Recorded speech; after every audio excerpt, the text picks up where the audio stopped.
Nella qualità di referente dell'ASP di Trapani sono stato attivato dalla direzione strategica per l'incidente accaduto questo pomeriggio circa alle 14 in Mazzara del Vallo.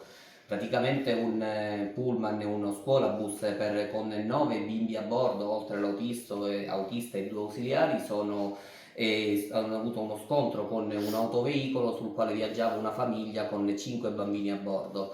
L'autobus si è capovolto, l'intervento del 118 con 4 ambulanze, di cui 2 tra l'altro con medico a bordo, è stato tempestivo e hanno immediatamente posto in essere tutte le azioni necessarie alla stabilizzazione, all'analisi quindi di quello che è stato poi fondamentalmente il quadro venutosi a creare e a trasferire presso l'ospedale più vicino, che è l'ospedale proprio della città e quindi di Mazzara del Vallo, 19 soggetti in toto, di cui 14 bambini.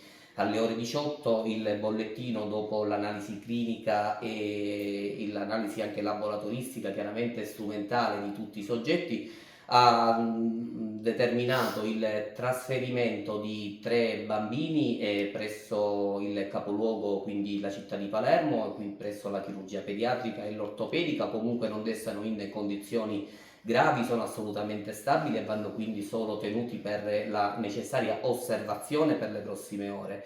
Ulteriori soggetti, quindi bimbi minorenni, saranno invece trasferiti poi presso la pediatria di Marsala e la chirurgia pediatrica di Trapani. Anch'essi comunque non destano assolutamente in atto nessuna preoccupazione e saranno tenuti sotto osservazione. Gli adulti invece sono ancora in corso degli accertamenti per completare il quadro diagnostico e per fortuna anche loro comunque sono assolutamente in condizioni di stabilità emodinamica e non necessitano di nessun altro intervento chirurgico. Sì, è stato un pomeriggio di forte preoccupazione per la comunità mazzarese. Tiriamo adesso un sospiro di sollievo. Per fortuna feriti, contusi, lacerazioni, ma nessun caso davvero preoccupante. Devo dire con soddisfazione. In un periodo in cui si registra un forte distacco tra il cittadino e le istituzioni tutte, che registriamo invece un intervento dell'autorità sanitaria pronto, efficace e in grado anche di portare sollievo e serenità tra i tanti genitori preoccupati per i propri figli.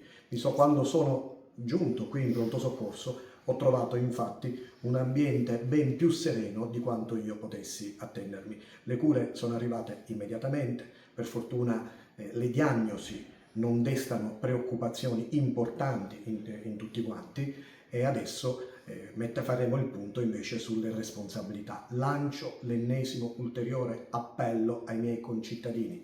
Rispettare il codice della strada vuol dire salvaguardare la vita e la salute di tutti quanti noi. È una responsabilità dalla quale nessuno di noi può sfuggire.